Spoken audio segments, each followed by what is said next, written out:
घने जंगल के बीचों बीच एक विशालकाय बरगद का पेड़ खड़ा था। इस पेड़ की शाखाओं पर दिन भर कई प्रकार के पक्षियों का चहचहाना सुनाई देता था।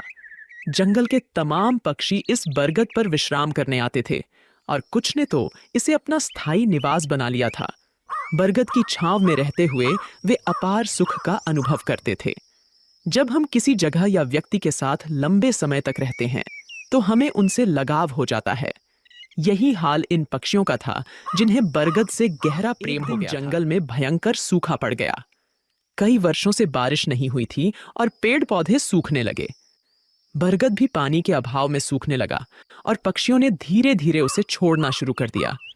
अंततः जब बरगद पूरी तरह सूख गया और उसकी शाखाएं टूटकर गिरने लगीं, तो वहां रहने वाले सभी पक्षी दूसरे स्थानों पर चले गए। केवल एक बूढ़ा गिद्ध ही वहां रह गया। उसने देखा कि उसके सभी साथी पक्षी पेड़ छोड़कर चले गए हैं। कुछ पक्षियों ने उससे भी चलने को कहा, लेकिन उसने इनकार कर दिया।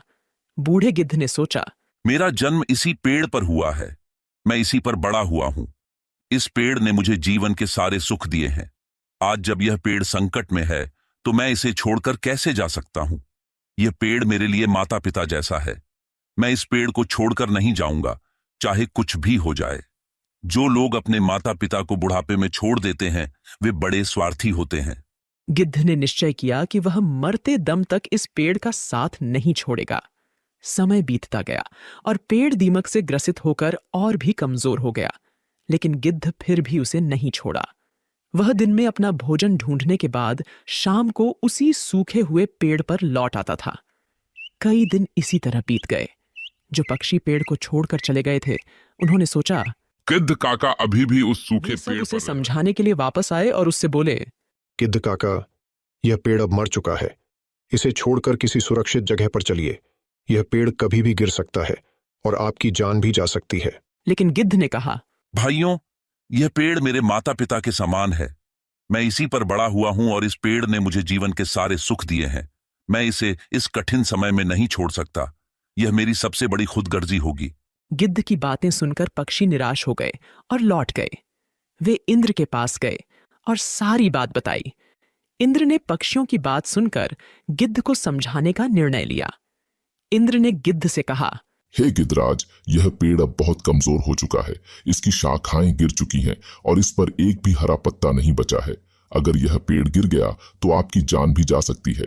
इसलिए इसे छोड़कर किसी सुरक्षित जगह पर चले जाइए। हे भगवान, जब मेरा जन्म हुआ था मेरे माता पिता मुझे इसी पेड़ पर छोड़ गए थे। मैं इस पेड़ पर बड़ा हुआ हूं और इसी पर रहते रहते बूढ़ा हो गया हूं। आज जब यह पेड़ संकट में है तो मैं इसे छोड़कर कैसे जा सकता हूं। मैं मरते दम तक इस पेड़ का साथ नहीं छोड़ूंगा। इंद्र गिद्ध की निष्ठा देखकर प्रसन्न हो गए और बोले, मैं तुम्हें वरदान देना चाहता हूँ, बताओ तुम्हें क्या चाहिए। हे भगवान, मुझे वरदान नहीं चाहिए। इस पेड़ को वरदान दीजिए ताकि यह फिर से हरा भरा हो जाए और इसकी आयु बढ़ जाए। इससे हजारों पक्षियों का भला होगा। इंद्र ने गिद्ध की बात मान ली और पेड़ को फिर से हरा भरा बना दिया। पूरे जंगल में बारिश हो गई और जंगल के सभी पेड़ पौधे फिर से हरे भरे हो गए। जो जीव जंतु जंगल छोड़कर चले गए थे वे फिर से लौट आए। सभी पक्षी बरगद पर आकर चहचहाने लगे और गिद्ध काका की सेवा करने लगे। इस प्रकार गिद्ध ने अपने जीवन के आखिरी दिन सुखपूर्वक बिताए। हमें भी इस कहानी से यह सीख मिलती है कि हमें अपने अपनों का बुरे वक्त में कभी साथ नहीं छोड़ना चाहिए, विशेषकर अपने माता पिता का।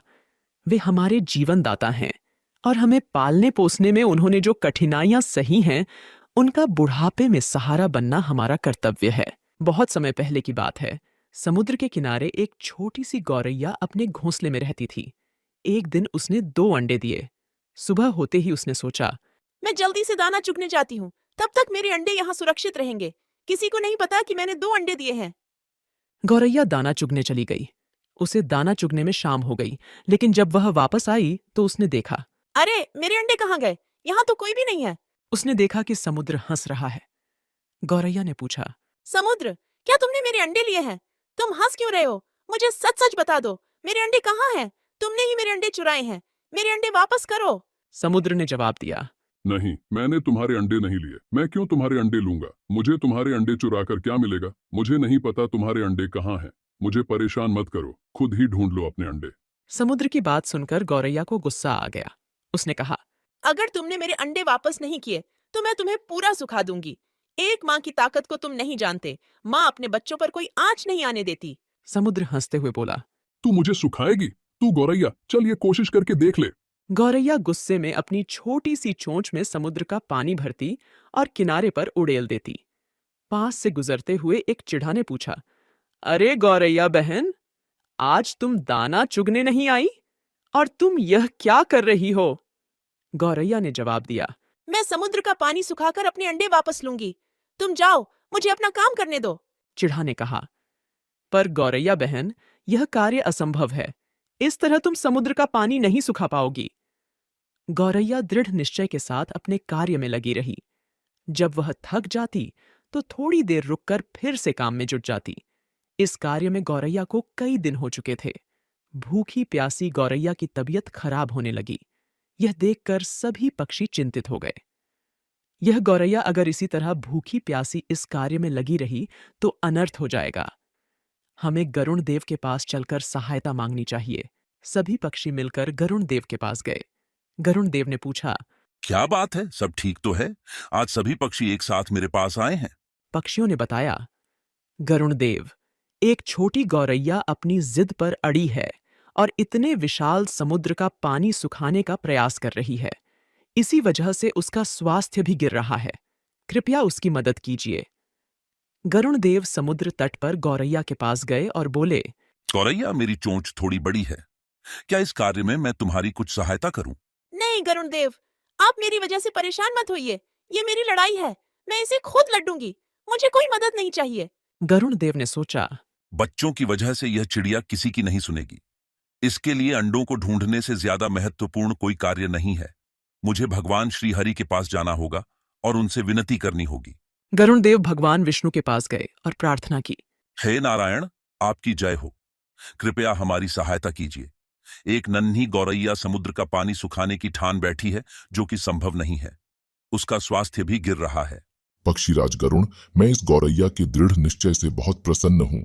हे समुद्र देव, आप पीछे हट जाइए और गौरैया को उसके अंडे लेने दीजिए। आज एक माँ अपने बच्चों की रक्षा के लिए कोई भी जोखिम उठाने के लिए तैयार है। इसलिए मैं गौरैया के साथ हूँ। आपको पीछे हटना होगा और गौरैया के अंडे उसे लौटाने होंगे। समुद्र ने भगवान विष्णु की आज्ञा मानी और पीछे हट गया। गौरैया ने खुशी खुशी अपने अंडे निकाल लिए। समुद्र ने कहा, गौरैया, मुझे माफ कर दो, आज तुम्हारा विश्वास जीत गया। गौरैया ने गर्व से कहा, मैंने कर दिखाया, मेरे अंडे मुझे वापस मिल गए। नारद, तुम तो हमेशा भ्रमण करते रहते हो। कोई ऐसी घटना बताओ जिससे तुम चौंक गए हो। प्रभु, मैं अभी अभी जंगल से आ रहा हूं। वहां मैंने एक अद्भुत घटना देखी। एक गाय दलदल में फंसी हुई थी और उसे बचाने वाला कोई नहीं था। तभी वहां से एक चोर गुजरा। उसने गाय को फंसा हुआ देखा, लेकिन रुका नहीं। उल्टे उसने गाय पर पैर रखकर दलदल पार किया और आगे बढ़ गया। कुछ दूर जाकर उसे एक सोने का सिक्का मिल गया। भगवान विष्णु मुस्कुराते हुए पूछे, फिर क्या हुआ नारद? थोड़ी देर बाद वहां से एक वृद्ध साधु भी गुजरा। उसने गाय को बचाने की पूरी कोशिश की। पूरे शरीर का जोर लगाने के बाद उसने गाय को बचा लिया, लेकिन जैसे ही वो आगे बढ़ा, एक गड्ढे में गिर गया और उसे चोट लग गई। प्रभु, यह किस प्रकार का न्याय है? नारद, जो हुआ वह सही हुआ। चोर की किस्मत में उस दिन खजाना लिखा था, लेकिन उसने पाप किया, इसलिए उसे सिर्फ एक ही सिक्का मिला। साधु के भाग्य में उस दिन मृत्यु लिखी थी, परंतु उसने गाय को बचाकर अपने पुण्य बढ़ा लिए और उसकी मृत्यु एक छोटी सी चोट में बदल गई। इंसान के कर्म ही उसका भाग्य तय करते हैं। अब नारद मुनि को सारा माजरा समझ आ गया था।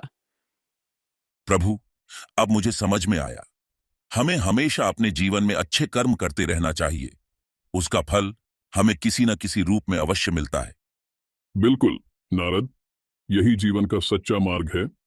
प्राचीन समय में राजा जनक की पुत्री सीता से जुड़ी अनेक कथाएं प्रसिद्ध हैं।